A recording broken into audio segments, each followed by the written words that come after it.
Haggai chapter 1, the first 6 verses, chapter 2, the first 9 verses. హగ్గయి గ్రంథం మొదటి అధ్యాయం ఒకటవ అధ్యాయంలో 1 నుంచి 6 వచనాలు ఉత్తర ప్రత్యుత్తరీతిగా చదువుకుంటాం. దాని తర్వాత హగ్గయి గ్రంథం 2వ అధ్యాయంలో 1 నుంచి 9 వచనాలు ఉత్తర ప్రత్యుత్తరీతిగా మనం చదువుకుంటాం. హగ్గయి గ్రంథం మొదటి అధ్యాయం 1 నుంచి 6 వచనాలు ఉత్తర ప్రత్యుత్తరీతిగా. రాజైన దర్యావేషు ఏలుబడియందు 2వ సంవత్సరము 6వ నెల మొదటి దినమున ప్రవక్తయగు హగ్గయి ద్వారా యూదా దేశం మీద అధికారియు షయల్తీయేలు కుమారుడైన జెరుబ్బాబెలుకును ప్రధాన యాజకుడును యెహోజాదాకు కుమారుడైన యెహోషువకును యెహోవాకు ప్రత్యక్షమై ఇలాగు సెలవిచ్చెను. సైన్యములకు అధిపతికి యెహోవా ఆజ్ఞ ఇచ్చినదేమనగా, చదవండి. సమయం ఇంక రాలేదు, యెహోవా మందిరమును కట్టించుటకు సమయం ఇంక రాలేదని ఈ జనులు చెప్పుచున్నారే. 3వ వచనం. అందుకు యెహోవా వాక్కు ప్రత్యక్షమై ప్రవక్తయగు హగ్గయి ద్వారా సెలవిచ్చినదేమనగా, చదవండి. మీరు సరము వేసిన ఎండులో నివసించుట ఇప్పుడు ఇది సమయమా. 5వ వచనం. కాబట్టి సైన్యములకు అధిపతికి యెహోవా సెలవిచ్చినదేమనగా, మీ ప్రవర్తనను గూర్చి ఆలోచించుకొనుడి. మీరు విస్తారంగా విత్తనను మీకు కొంచెమే పండెను. మీరు భోజనము చేయుచునను ఆకలి తీరకున్నది, పానము చేయుచునను దాహము తీరకున్నది, బట్టలు కప్పుకొనుచునను చలి ఆగకున్నది, పనివారు కష్టము చేసి జీతం సంపాదించుకున్నను జీతము చినిగిపోయిన సంచిలో వేసినట్టుగా ఉన్నది. హగ్గయి గ్రంథం 2వ అధ్యాయంలో 1 నుంచి 9 వచనాలు ఉత్తర ప్రత్యుత్తరీతిగా చదువుకుంటాం. 7వ నెల 21వ దినమున యెహోవా వాక్కు ప్రవక్తయగు హగ్గయికి ప్రత్యక్షమై సెలవిచ్చినదేమనగా, యూదా దేశపు అధికారియగు షయల్తీయేలు కుమారుడైన జెరుబ్బాబెలుతోను ప్రధాన యాజకుడు యెహోజాదాకు కుమారుడైన యెహోషువతోను శేషించిన జనులతో ఇట్లనము. 3వ వచనం. పూర్వకాలమున ఈ మందిరమునకు కలిగిన మహిమను చూచిన వారు మీలో ఉన్నారు గదా. అట్టి వారికి ఇది ఎట్టిదిగా కనపడుచున్నది, దానితో ఇది ఎందునను పోలినది కాదని తోచుచున్నది కదా. ఆయనను యెహోవా ఆజ్ఞించినదేమనగా, జెరుబ్బాబెలు ధైర్యం తెచ్చుకోము, ప్రధాన యాజకుడు యెహోజాదాకు కుమారుడైన యెహోషువ ధైర్యం తెచ్చుకోము, దేశంలో నుండి సమస్త జనులారా ధైర్యం తెచ్చుకొని పని జరిగించుడి, నేను మీకు తోడుగా ఉన్నాను, ఇదే సైన్యములకు అధిపతియగు యెహోవా వాక్కు. 5వ వచనం. మీరు ఐగుప్తు దేశంలో నుండి వచ్చినప్పుడు నేను మీతో చేసిన నిబంధన జ్ఞాపకము చేసుకునడి, నా ఆత్మ మీ మధ్యన ఉన్నది గనక భయపడకుడి. సైన్యములకు అధిపతియగు యెహోవా సెలవిచ్చినదేమనగా, ఇక కొంతకాలము ఇంకొక మారు ఆకాశమును భూమిని సముద్రమును నేలను నేను కంపింపు చేతును.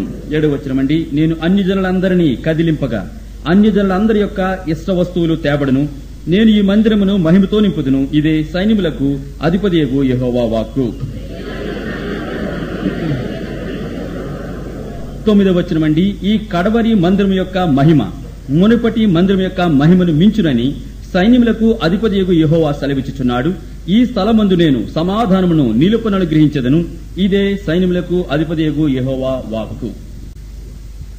Prophet Haggai is one of the 5 leaders whom God raised 25 centuries ago to challenge and inspire God's people. దేవుని ప్రజలకు పురికొల్పును సవాలును కలిగించడం కొరకై 25 శతాబ్దాల క్రితమే దేవుడు పురికొల్పినటువంటి ఒక గొప్ప నాయకుడు ప్రవక్త హగ్గయి. God was speaking to the remnant of God's people who have come out of Babylonian captivity. బబులోను బందీ గృహంలో నుంచి విడుదల పొంది బయటకు వచ్చినటువంటి ఆ యొక్క ప్రజలందరితో కూడా దేవుడు మాట్లాడుతూ ఉంటున్నాడు. While the vast multitude of other Hebrew children, covenant people stayed back at Babylon, 50,000, 1 out of 400, chose to come to the place of God's choosing to do His will and to build His house. నిజానికి హెబ్రీయులలో అనేకులు విస్తారమైనటువంటి దేవుని ప్రజలందరూ కూడా బబులోనులోనే నిలిచి ఉండిపోతే కేవలం 50,000 మంది మాత్రమే దేవుని పిలుపును పొంది దేవుడు కోరిన స్థలమునకు వారు వెతుక్కుంటూ వచ్చి దేవుని స్థలాన్ని కట్టాలని చెప్పి, అనగా 400 మనుషులు ఒక మనుషుడు మాత్రమే దేవుని పని కోసం ముందుకు వచ్చినట్టుగా ఇక్కడ మనం చూస్తుంటున్నాం. They have definitely paid a cost. They have definitely made a sacrifice in traveling not less than 900 miles on foot through difficult places to reach Palestine. పాలస్తీనా దేశమును వారు చేరటానికి కొరకై 900 మైళ్ళ కంటే ఎక్కువ దూరాన్ని అనేకమైనటి వయ ప్రయాసలు కష్టాలు ఎదుర్కొంటూ వారి క్రయాన్ని చెల్లించారు. ఆ రీతిగా వారు ప్రయాణం చేస్తూ వచ్చి ఉంటున్నారు. But having paid such a great price and having been separated from the other people and having reached the place of God's choice, they saw the ruins around them, got discouraged and did nothing. నిజానికి వారు ఎంతో క్రయాన్ని చెల్లించారు, తమ బంధుజనులందరినీ కూడా విడిచి సుదీర్ఘమైన ప్రయాణం చేస్తూ దేవుడు చూపించే స్థలానికి వచ్చి శిథిలమైపోయినటువంటి ఆ యొక్క భవనాన్ని అన్నిటిని చూచి ఏమీ చేయలేక అచేతనంగా వారు అక్కడ నిలిచి ఉంటున్నారు. The spirit of discouragement paralyzed them so much so for the next 15 to 16 years they did nothing about the temple of God. నిరాశపరిచే ఆత్మ వారిని ఎంతగా కృంగదీసేసిందంటే ఆ నిరాశను బట్టి కృంగుదలను బట్టి దాదాపుగా 15 నుంచి 16 సంవత్సరాలు వారు ఏ పని చేయకుండా శిథిలాల మధ్యలోనే ఉంటూ ఉన్నారు అని మనం చూస్తుంటున్నాం. It is at this time that God raised the prophet Haggai to challenge God's people, to inspire God's people so that they may go back to work and build the temple of God. నిరాశతో కృంగుదలతో ఏమి చేయాలో తోచని స్థితిలో దిక్కుతోచకుండగా 15 సంవత్సరాల పాటు కూలిపోయినటువంటి ఆ ప్రజల మధ్యలోనికి దేవుని చేత పంపడట్టే హగ్గాయి వారిని పురుకొలిపాడు, వారిని ముందుకు తీసుకుని వచ్చాడు, వారిని మేలుకొలిపాడు, దేవుని యొక్క మందిరం కట్టడానికి వారిని అందరినీ కూడా సన్నద్ధం చేసి ఉంటున్నాడు. In this short book of 38 verses, this prophet Haggai delivers 4 short messages. ఈ చిన్న గ్రంథములో 38 వచనాలు కలిగినటువంటి యొక్క గ్రంథములో హగ్గాయి 4 చిన్న సందేశాలు వర్తమానాలు వారికి అందించి ఉంటున్నాడు. When he reached the place and saw the people inactive, he went around asking them for the reason for their silence. హగ్గాయి ప్రజల దగ్గరికి వచ్చాడు. వారు పని చేయడానికి వచ్చి ఏమీ చేయకుండా కూర్చున్నారు కాబట్టి, నిశ్శబ్దంగా ఉన్నారు కాబట్టి వారి దగ్గరికి పోయాడు. అయ్యలారా, కడతామని చెప్పి ముందుకు వచ్చారే, ఎందుచేత మీరు నిశ్శబ్దంగా ఉన్నారు, కారణాలేంటి అడుగుతూ వచ్చాడు హగ్గాయి. And the answer that he received from them, he rehearsed it before God. నిజానికి ఏ జవాబు అయితే వారి దగ్గర నుంచి ఇతను పొందాడో అది పోయి దేవుని సన్నిధిలో ఆయన ముందుగా చెప్పి ఉంటున్నాడు. And now the Lord repeats that answer and gives his answer to the answer that the people gave. ప్రజలు ఏదైతే జవాబిచ్చారో ఆ జవాబును విన్న దేవుడు అదే జవాబును మరలా హగ్గైకి దేవుడు తన జవాబుగా చెప్తూ ఉంటున్నాడు. Verse 2, chapter 1. మొదటి అధ్యాయములో 2వ వచనం హగ్గై గ్రంథం. Thus speaketh the Lord of hosts, saying, This people say, the time is not come, the time that the Lord's house should be built. Haggai గ్రంథం మొదటి అధ్యాయములో 2వ వచనం. సమయం ఇంకా రాలేదు, యెహోవా మందిరమును కట్టించుటకు సమయం ఇంకా రాలేదని ఈ జనులు చెప్పుచున్నారే. The Lord is simply repeating what the people had already said. ప్రజలందరూ ఇంతకు ముందు ఏదైతే జవాబుగా పలికారో వారు పలికిన మాటలనే దేవాది దేవుడు యెహోవా మరలా జవాబుగా అవే మాటలు చెప్తూ ఉంటున్నారు. Here is the first excuse they gave for their inaction. వారు పని చేయకుండా నిశ్శబ్దంగా కూర్చోడానికి మొట్టమొదటి కారణాన్ని చెబుతూ ఉంటున్నారు. What is the answer? What is the excuse they gave? వారు చెప్పిన కుంటి సాకు ఏమిటండి? The time is not come, the time is not come. సమయం ఇంకా రాలేదు, సమయం ఇంకా రాలేదు అని కుంటి సాకు చెప్తుంటున్నారు. They sounded very pious when they said, do you know, God's work is done in God's time. Only when the time of God comes, everything will fall together and the work will go in progress. Till then, brother, sister, we must wait patiently. వారు ఈ మాటలు పలికినప్పుడు వారు ఎంత భక్తిమంతులా అని చెప్పి మనకు అనిపిస్తూ ఉంటుంది. ఏ మాటలు తెలుసా? వారు అంటున్నారు, సహోదరులారా, దేవుని మందిరము కట్టడానికి దేవుని సమయం ఇంకా రాలేదు. దేవుని పనులు దేవుని సమయంలో మనము చేయాలి. ఆ పనులు ఆ సమయంలో చేసినప్పుడే అన్నీ సమకూడతాయి, చక్కగా ఆ పని సాగుతుంది. ఆ సమయం ఇంకా రాలేదని చెప్పి వారు చెప్పుకుంటూ ఉంటే ఎంత భక్తిమంతులు కదా అని మనకు అనిపిస్తూ ఉంటుంది. Don't you know your Bible? It says, he that believeth shall not make haste. కనుక బైబిల్లో రాయబడినటువంటి ఆ వచనం ఉంది మీకు తెలవదా? విశ్వసించువాడు కలవరపడు అని వచనం ఉంది, అది మీకు తెలవదా? Why are you so impatient? If God is interested in his work, the time will come, the burden will come, and unity will come, then we will start God's work. ఎందుకు ఇప్పుడే కలవరపడి కంగారు పడుచుంటున్నారు?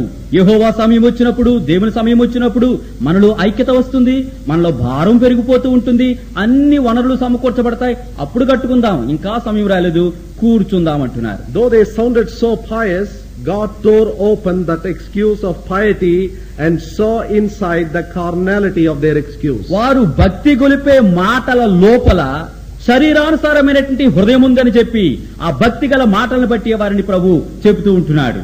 There are at least 3 matters of greatest importance which demand our urgent attention. We cannot wait any longer. ఇక ఎక్కువ సమయం కనిపెట్టకుండగా వెంటనే పని చేయాల్సినటువంటి 3 గురుతరమైనటువంటి బాధ్యతలు మన మధ్యలో ఉంటున్నాయి. Firstly, మొట్టమొదటి బాధ్యత revival in our own personal life. మన స్వంత వ్యక్తిగత జీవితాల్లో ఆత్మీయ ఉజ్జీవము అత్యవసరమైనది. The urgency of personal revival, personal salvation is now. God does not want us to wait even a moment longer. వ్యక్తిగత రక్షణ, వ్యక్తిగత ఆత్మీయ ఉజ్జీవములో అత్యవసర పరిస్థితి కావాలంటున్నాడు. ఒక్క క్షణము కూడా మీరు వేచి ఉండవద్దు అని ప్రభు చెబుతూ ఉంటున్నాడు. 2 Corinthians 6:2 says, now is the accepted time, now is the day of salvation. 2 కొరింథీయులు 6వ అధ్యాయం 2వ వచనంలో ఈ రీతిగా ప్రభు అంటున్నాడు, అనుకూల సమయముది నీ మొరనాలికించి తిని రక్షణ దినమందు అనుకుంటుని, ఇదిగో ఇప్పుడే మిక్కిలి అనుకూలమైన సమయము, ఇదిగో ఇదే రక్షణ దినము. Now, today is the day of salvation. ఆయన అంటున్నాడు, ఈ దినము కాదు, ఇదే ఇప్పుడే రక్షణ దినము, ఇదే అని ప్రభు అంటున్నాడు. When Jesus looked at Zacchaeus perched on the branch of the tree at Jericho, యెరికో పట్టణములో యేసుక్రీస్తు ప్రభు మేడి చెట్టెక్కి కూర్చున్నటువంటి జక్కైన పొట్టివాడిని ఆకుల మధ్యలో దాక్కున్న వాడిని చూచినప్పుడు he said, haste thee, come down, today I must abide in your house. కనుక యేసు ప్రభు చెప్పారు జక్కయ్యతో, జక్కయ్య త్వరగా చెట్టు దిగి రమ్ము, నేను నేడు నీ ఇంట బస చేయవలసి ఉన్నది అంటున్నాడు. He came down hastily, joyfully received Jesus into his life. ఎంతో సంతోషముతో ఎంతో త్వరపడి మేడి చెట్టు దిగి జక్కయ్య యేసు ప్రభుని స్వీకరించి ఉంటున్నాడు. The matter of salvation should not wait in any one of our lives. రక్షణ విషయములో మనలో ఏ ఒక్కరూ కూడా దాన్ని నిర్లక్ష్య పెట్టి వాయిదా వేయకూడదు, తక్షణము దాన్ని అమలుపరచాల్సిందే. Other things can wait. వేరొక విషయాలన్నీ కూడా మనం వాయిదా వేసుకొని కనిపెట్టచ్చు. Other things can be postponed. కనుక విషయాలన్నీ కూడా వేరే సంగతులు అంత అత్యవసరమైనవి కావు, వాయిదా వేయొచ్చు. But the matter of salvation cannot be postponed even a day longer. రక్షణ అనే విషయంలో మాత్రము ఒక్క క్షణం, ఒక రోజు కూడా దాన్ని వాయిదా వేయకూడదు. When Jesus saw Jerusalem, he wept over it. Luke chapter 19 verse 41. లూకాసు వార్త 19వ అధ్యాయం 41వ వచనంలో ప్రభువైన యేసుక్రీస్తు వారు యెరూషలేమును చూచినప్పుడు దాని గురించి కన్నీరు విడిచారు, నిట్టూర్పులు విడిచారు. He looked at that city and said, had you known at least this day when peace has come to you. కనుక కనీసము ఈ రోజైనా ఈ దినమైనా సరే నీవు తెలిసినట్లయితే నీకు శాంతిని పొందెదవు, సమాధానం నీకు అనుగ్రహించబడి ఉండును కదా అంటున్నాడు. How often I try to gather you as a hen does its own chicks. ఓ యెరూషలేమా, ఎన్నిసార్లు కోడి తన రెక్కల కింద పిల్లలను చేర్చుకొని కాపాడినట్లుగా నిన్ను చేర్చుకోవడానికి ఎన్నిసార్లు నేను ప్రయత్నం చేశాను. But you would not. అయితే నీవు ఆ రీతిగా వల్లపడకపోతివి, ఇష్టపడకపోతివి. The enemies are going to come upon you. అందును బట్టి శత్రువులు నీ మీదకి వచ్చి రాబోచున్నారు. They are going to lay a trench around you. నీ చుట్టూ వారు కంచెను నాటుదురు. And they are going to destroy you. అప్పుడు వారు నిన్ను నశింప చేసెదరు. One stone will not be laid upon another. ఇదిగో ఒక రాతి మీద వేరొక రాయి నిలిచి ఉండకుండా కోలద్రోయబడును. Why? కారణం, you knew not the time of your visitation. యెహోవా దేవుడు మిమ్మల్ని దర్శించిన దర్శన కాలమును నువ్వు ఎరగకపోతివి. God is trying to visit you even tonight. What is your attitude towards God? దేవుడు ఈ రాత్రి కూడా నిన్ను దర్శించగోరుతూ ఉంటున్నాడు. అయితే నీ ప్రతిస్పందన ఏ విధంగా ఉంటుంది? Today is the day of salvation. నేడే రక్షణ దినం. The second thing that cannot wait any longer is revival in the church. మరి వాయిదా వేయకూడనిది రెండవ అంశం ఉంది, అదేంటంటే సంఘములో ఉజ్జీవం. The Lord wants revival to take place in the church right now. కనుక ఇప్పుడే ఈ దినమే సంఘాలలో ఉజ్జీవం అనేది చోటు చేసుకోవాలని ప్రభు కోరుతూ ఉంటున్నాడు. The church, in order to be revived, has to be revived at least in 2 important aspects. సంఘము ఉజ్జీవింపబడాలంటే కనీసం 2 సంగతులు అది ఉజ్జీవాన్ని పొందాల్సి ఉంటుంది. First of all, మొట్టమొదటి సంగతి the restoration of God's word and the honor of God's word in the house of God. దేవుని ఇంట్లో దేవుని వాక్యం అనేది సమకూర్చబడాలి, దేవుని వాక్యం అనేది ఘనపరచబడాలి. The first thing that the enemy attacks a church is its ministry of God's word. సాతాను సంఘం మీద దాడి చేసేటప్పుడు దేనిపై దాడి చేస్తాడంటే దేవుని వాక్య పరిచర్యపై దాడి చేస్తూ ఉంటాడు. This is the first attack. అది మొట్టమొదటి దాడి. A church becomes poorer when the ministry of the word is poor. ఎప్పుడైతే దేవుని వాక్య పరిచర్య తగ్గిపోతూ ఉంటుందో సంఘము ఆత్మీయంగా పేదరికాన్ని దారిద్ర్యాన్ని తెచ్చుకుంటుందని చెప్పి అర్థమిస్తుంది. Sometimes a person may speak for 1 hour long without delivering any bread. కొన్ని సార్లు ఒక మనుషుడు లేచి నిలబడి బోధకుడు గంట సేపు బోధ చేయొచ్చు గాని కనీసం విరిగిపోయిన రెట్టి ముక్కలు కూడా వారికి ఆత్మీయంగా పెట్టకుండా గంట సేపు బోధ చేయొచ్చు. We may not have the courage and the boldness to go to the preacher and tell him, I am still hungry, you have not satisfied me. గంట సేపు బోధించిన తర్వాత బోధకుడి దగ్గరికి వెళ్లి, అయ్యా నువ్వు గంట సేపు ప్రసంగం చేసినా నా ఆత్మీయ ఆకలి తీరలేదు, కనీసం వచ్చిన రొట్టు ముక్క కూడా ఇవ్వలేదని చెప్పడానికి ధైర్యం ఉండదు, ఒక పక్క భయం కూడా మనకు వేస్తూ ఉంటుంది. I have come with my problems and my questions, but none of them are answered. నా సమస్యలతో నేను వచ్చాను, నా కష్టాలతో నేను వచ్చాను గాని నీ ప్రసంగం ద్వారా ఒక్క సమస్య ఒక కష్టము కూడా పరిష్కారం దొరకలేదే. I could not hear the voice of God. దేవుని స్వరము నీ ప్రసంగాల్లో నేను వినలేకపోయానే. It is unfortunate when the congregation looks upon its preachers and say these words in their hearts. నిజానికి ఏ సమాజమైతే బోధకుని వైపుగా తేరి చూచి ప్రసంగం యొక్క చివరిలో ఈ మాటలు పలకడం అనేది దురదృష్టకరమైనటువంటి సంఘటన. How does the enemy attack the word of God? దేవుని వాక్యంపై శత్రువు యొక్క దాడి ఏ విధంగా ఉంటుంది? Lord Jesus himself said in Mark chapter 7, mark సువార్త 7వ అధ్యాయంలో ప్రభుని యేసుక్రీస్తు వారు తానే ఏం చెప్పారంటే verses 7, 8 and 9. 7వ అధ్యాయంలో 7, 8, 9 వచనాలు. Howbeit in vain do they worship me, teaching for doctrines the commandments of men. For laying aside the command of God, ye hold the tradition of men as the washing of pots and cups, and many other such like things ye do. And he said unto them, full well ye reject the commandment of God, that ye may keep your own tradition. Mark సువార్త 7వ అధ్యాయం 7, 8, 9 వచనాలు. Mark సువార్త 7వ అధ్యాయం 7 నుంచి 9. వారు మానవులు కల్పించిన పద్ధతులు దేవోపదేశములని బోధించుచు నన్ను వ్యర్థముగా ఆరాధించుదురు అని రాయబడినట్టు వేషధారులైన మిమ్మును గురించి యెషయా ప్రవచించినది సరియే. మీరు దేవుని ఆజ్ఞను విడిచిపెట్టి మనుషుల పారంపర్యాచారమును గైకొనుచున్నారు. మరియు ఆయన మీరు మీ పారంపర్యాచారము గైకొనుటకు దేవుని ఆజ్ఞను బొత్తిగా నిరాకరించుదురు. Look carefully in these 3 verses. Jesus is explaining a threefold degradation of God's word. ఈ 3 వచనాల్లో జాగ్రత్తగా గమనిస్తే దేవుని వాక్యము క్రమక్రమంగా ఏ రీతిగా దిగజారిపోతున్నది, క్షీణించిపోతుందని చెప్పి ఆయన తెలియజేస్తూ ఉంటున్నాడు. Before there could be a revival in the church, the word of God must reach its pedestal. కనుక సంఘములో ఉద్యమం కలగాలంటే దానికంటే ముందుగా దేవుని వాక్యము ఉన్నతమైనటువంటి స్థాయిలో ప్రకటించబడాలి, గౌరవించబడాలి. Heaven must release its word in all its power, in all its clarity, before there could be a revival in the church. సంఘములో ఉద్యమం రావడానికి ముందుగా పరలోకము నుంచి తెరవబడినటువంటి ఆకాశము పరిపూర్ణ స్వేచ్ఛతో, పరిపూర్ణ శక్తితో ధారాళంగా మన మధ్యకి గుమ్మరించబడాలి. అప్పుడే సంఘములో ఉద్యమం చోటు చేసుకుంటుంది. The word of God must become so supreme that we tremble before that word. దేవుని యొక్క వాక్యము ఎంత శ్రేష్టంగా మారాలంటే ఆ వాక్యం విడుదలగుట చేతనే వెంటనే వాక్యం విని గడగడ మనం వణకాలి. How did these people degrade God's word? దేవుని వాక్యాన్ని వారు ఎంతగా దిగజార్చి వేసి ఉంటున్నారు. Verse 7. 7వ వచనమండి. They taught for doctrines the commandments of men. వారు మానవులు కల్పించిన పద్ధతులు దేవోపదేశములని బోధించుచున్నారు. The first thing they did with the word of God is this: they equated word of God with the commands of men. మొట్టమొదటిగా వారు దేవుని వాక్యాన్ని ఎట్లా చేశారంటే మానవులు కల్పించిన పద్ధతులన్నింటినీ కూడా, మాటలన్నింటినీ కూడా దేవోపదేశములతో అనగా దేవుని వాక్యముతో పోల్చి చెబుతూ ఉంటున్నారు వారు. Beware of any preacher, including myself. If I ever come to a stage and tell you all that I want to say and finally tell you this is from the Lord. కనుక గమనించుకోండి, జాగ్రత్త పడండి. ఏ బోధకుడైనా అంటే నన్ను కూడా కలుపుకొని ఏదైనా అతను చెప్పదలుచుకున్నప్పుడు తన సొంత మాటలన్నీ కూడా చెప్పేసిన తర్వాత ఇది యెహోవా దగ్గర నుంచి తెచ్చి మీకు చెప్పాను అంటే ఆ విషయంలో జాగ్రత్తగా ఉండాలి మీరు. Be careful of any preacher when he tries to gain control over you, intimidate you and tell you this is the will of the Lord, you better do it. కనుక ఏ బోధకుడైనా మీ దగ్గరికి వచ్చి మిమ్మల్ని అందరినీ కూడా తన స్వాధీనంలో పెట్టుకోవడానికి, ఒక రకంగా చెప్పాలంటే కొంచెం వారిని బెదిరించి లోపరుచుకోవడానికి ప్రసంగం చేసి ఇది దేవుని చిత్తం మీరు లోబడండి అని చెప్పితే ఆ వ్యక్తి, ఆ బోధ గురించి మీరు జాగ్రత్తగా ఉండాలి.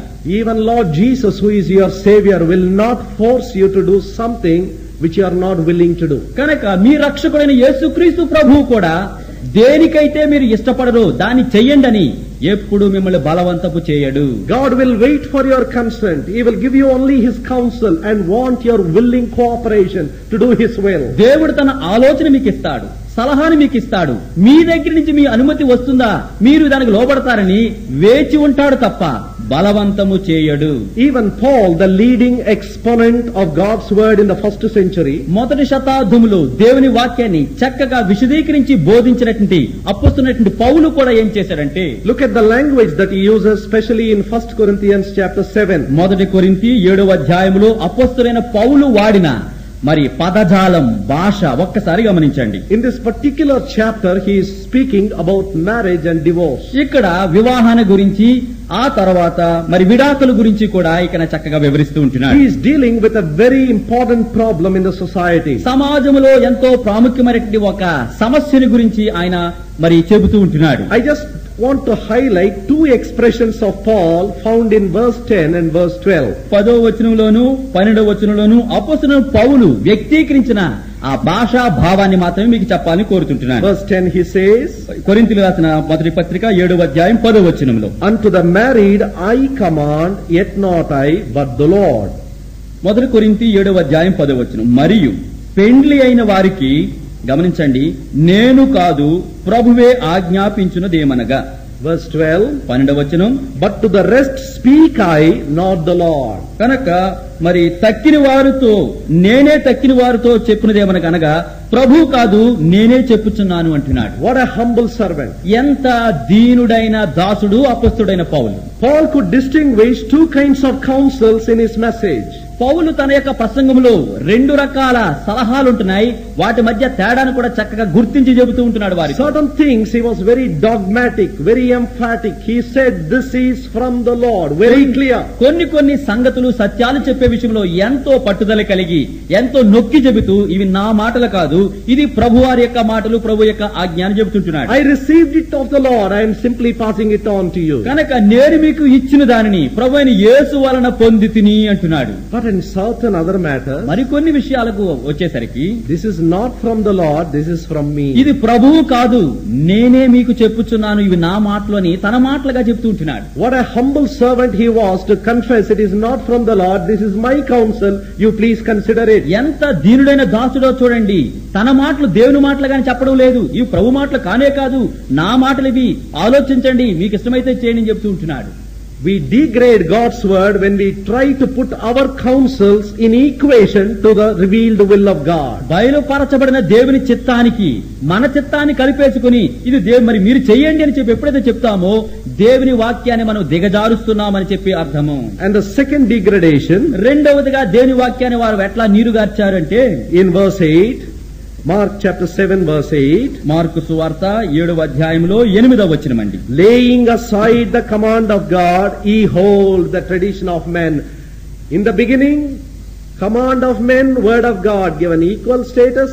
In the second stage, word of God is given the secondary status and the tradition of man is given the primary status. ఇక్కడ చూడండి 7వ వచనంలో చూసినట్లయితే మానవుని యొక్క మాటలు దేవుని మాటలతో సరిసమానంగా పోల్చి ఆ రీతిగా దేవుని వాక్యాన్ని వారు క్షీణతను పట్టిస్తూ ఉంటే 8వ వచనంలో చూచేసరికి మానవుని యొక్క మాటలే మొదటిగా వారు ఇచ్చి ప్రాధాన్యము, దేవుని వాక్యానికి 2వ స్థానాన్ని కల్పిస్తూ ఉంటున్నారు. 8వ వచనంలో చూస్తుంటున్నాం. And then comes the third degradation. అప్పుడు 3వదిగా వారు ఇంకెంత దిగజార్చారు అనేది 3వదిగా చూస్తుంటున్నాం. Verse 9, 9వ వచనం, he said unto them, full well ye reject the command of God that ye may keep your own tradition. Mark సువార్త 7వ అధ్యాయం 9వ వచనం, మరియు ఆయన మీరు మీ పారంపర్యాచారమును గైకొనుటకు గమనించండి దేవుని ఆజ్ఞను బొత్తిగా నిరాకరించుదురు.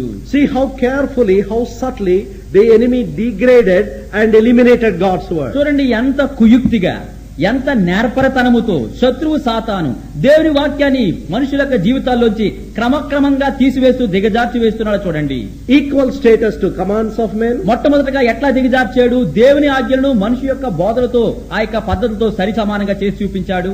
Then secondary status to the commands of men.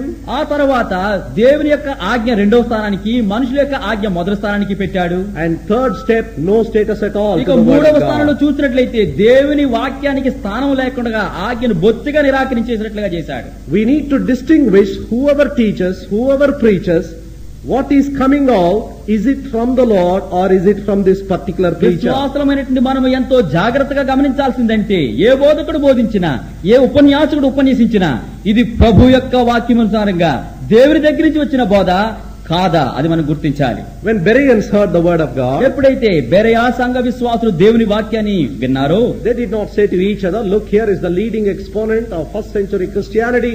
Whatever this man says must be the word of God. Let's not question it. కాబట్టి విశ్వాసులు బెరయా సంఘ విశ్వాసులు ఒకరితో ఒకరు మొక్కలు చూచుకొని మొదటి శతాబ్దంలో అద్భుతంగా దేవుని వాక్యాన్ని విశదీకరించే గొప్ప బోధకుడు వచ్చాడు పౌలు, కాబట్టి ఆయన ఏం చెప్పాడని చెప్పి మనము దాన్ని ప్రశ్నించకుండా చెప్పింది దేవుని వాక్యాన్ని నమ్మేద్దాం అని చెప్పి వారు అనుకోలేదు బెరయా సంఘ విశ్వాసులు. They note down carefully whatever he said, went back home, searched the scripture. Did this man Paul preach according to this word? కనుక వారు ఏం చేశారు, బెరయా సంఘ విశ్వాసులు అపొస్తలుడైన పౌలు చేసిన బోధను వాక్యాన్ని చక్కగా రాసుకున్నారు. ఇంటికి వెళ్లారు, లేఖనములో ఈ రీతిగా ఉందా లేదా పోల్చి చూసి దేవుని వాక్యానుసారంగా అపొస్తలుడైన పౌలు బోధించాడా లేదా అని తర్కించి జాగ్రత్తగా చూసి వచ్చుంటున్నారు. The Holy Spirit did not accuse them saying, how dare you doubt my man of God? పరిశుద్ధాత్మ దేవుడు బెరయా సంఘ విశ్వాసులు ఇట్లా చేసినందుకు వారిని గద్దించలేదు. నేను పంపిన నా దాసుని అనుమానించారే, ఎంత గుండె ధైర్యం మీకు అని పరిశుద్ధాత్మ అనలేదు వారిని. Rather, they are praised very highly. They are more noble than those who are in Thessalonica. Thessalonica simply believed and received the word. Bereans were very careful and critical. మరి వారిని గద్దించడానికి బదులుగా వారిని మెచ్చుకున్నాడు. ఎందుకంటే తెస్సలోనిక సంఘ విశ్వాసుల కంటే బెరయా సంఘ విశ్వాసులు ఇంకా గనులు అని చెప్తున్నారు. ఎందుకంటే తెస్సలోనిక సంఘ విశ్వాసులు ఆ యొక్క వాక్యాన్ని వింటున్నారు తప్ప వారు విన్న దాన్ని ఆ ప్రకారం దేవుని వాక్యంలో ఉందా లేదా పోల్చుకుంటూ వచ్చి ఉంటున్నారు. Man is man, including the best of preachers. నిజానికి మానవుడు ఎల్లప్పుడూ మానవుడే, ఎంత శ్రేష్టమైన బోధకుడైనా కానివ్వండి, నరుడు నరుడే. The Bible says, pray one for another. Bible ఏమంటుంది, ఒకరి కొరకు ఒకరు ప్రార్థించుడి, bear one another's burdens, ఒకరి భారమును ఒకరు భరించుడి, forgive one another, ఒకరిని ఒకరు క్షమించుడి, prefer one another in honor. మరి ఘనత విషయంలో ఒకని కంటే ఒకని ఘనుడుగా ఎంచుకొనండి. But does it ever say believe one another? అయితే బైబిల్ ఒకని మనిషిని ఒకరిని ఒకరు నమ్మండి అని మాత్రం బైబిల్ చెప్పడం లేదు. I have searched the scripture till now. I have not come across this verse. If you have come across, please enlighten me. నేనైతే బైబిల్ అంతా వెతికాను, ఒకరిని ఒకరు నమ్మండి అని చెప్పి నాకైతే కనపడలేదు. ఒకవేళ మీకు కనపడదేమో చెప్పండి, నేర్చుకుంటాను. But rather the very opposite instruction is given in the Bible. అయితే ఒకరిని ఒకరు నమ్మండి అనడానికి విరోధంగా ఒక బోధ సూచన సలహా దేవుడు ఇచ్చి ఉంటున్నాడు. Jeremiah 9:4, believe not in any brother. కనుక ఇర్మియా గ్రంథం 9వ అధ్యాయం 4వ వచనంలో ఏ సహోదరుని నమ్మకము. On the judgment day, if you stand and say, Lord, I believe this preacher, I believe this man of God, and I got deceived, God will only turn back and say, how dare you tell me this?